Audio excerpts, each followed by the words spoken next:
स्वयंपाकात स्वादाची जान, डीएम मसाले तुमच्या घराची शान. छत्रपती शासन महिला गृह उद्योग कबनूर इचलकरंजी घेऊन येत आहेत अस्सल परंपरेची मराठमोळी चव म्हणजेच डीएम मसाले. मटन मसाला, चिकन मसाला, धणे पावडर, गरम मसाला, बिर्याणी मसाला, तिखट चवदार मसाले आणि चटणी म्हणजेच डीएम मसाले.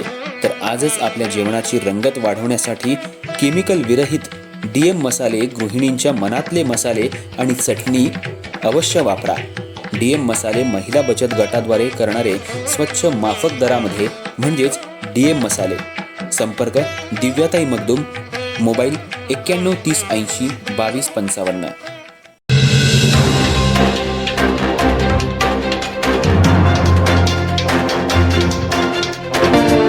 नमस्कार, मी तेजस्विनी मगदूम.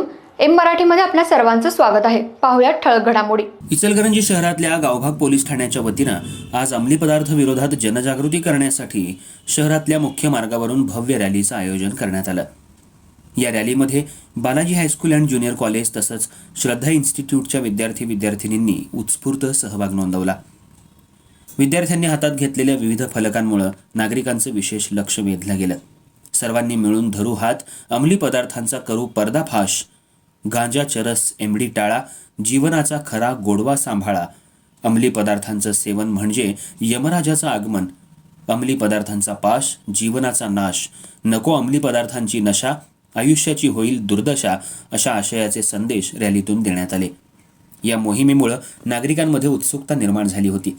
समाजात वाढत चाललेल्या अंमली पदार्थांच्या वापराला आळा बसावा तसंच तरुण पिढी या विळख्यात सापडू नये यासाठी ही रॅली महत्त्वपूर्ण ठरली.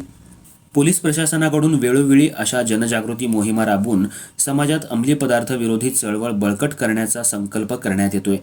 दरम्यान यावेळी पोलीस अधिकाऱ्यांनी सांगितलं की अंमली पदार्थांचा वाढता वापर हा समाजासाठी धोकादायक आहे.